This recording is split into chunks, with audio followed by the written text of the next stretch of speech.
પણ આજે મારો રાજીનામાની વાત છે એ માત્ર ને માત્ર મેં વચ્ચે પણ 2020માં કહ્યું હતું કે માન સન્માન આત્મસન્માનથી મોટું કોઈ વસ્તુ નથી અને એને કારણે જ અને આ એક કેતન ઇનામદારનો અવાજ નથી, આ અવાજ ભારતીય જનતા પાર્ટીના પ્રત્યેક કાર્યકર્તાઓનો જ છે.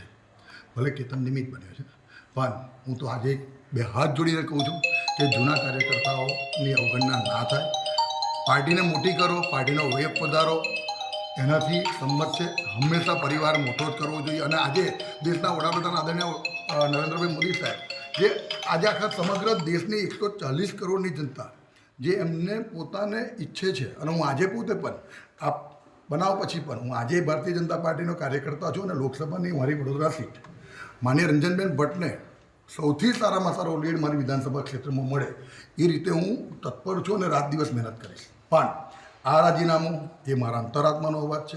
અંતરાત્માના અવાજમાં માત્ર એક જ છે કે જાહેર જીવનની અંદર જ્યારથી આવ્યા છે ત્યારથી હંમેશા લોકોને માન સન્માન આપ્યું છે. આખી જિંદગી જીવીશું ત્યાં સુધી માન સન્માન આપીને એમના પ્રાણ પ્રશ્નને વાચા આપી.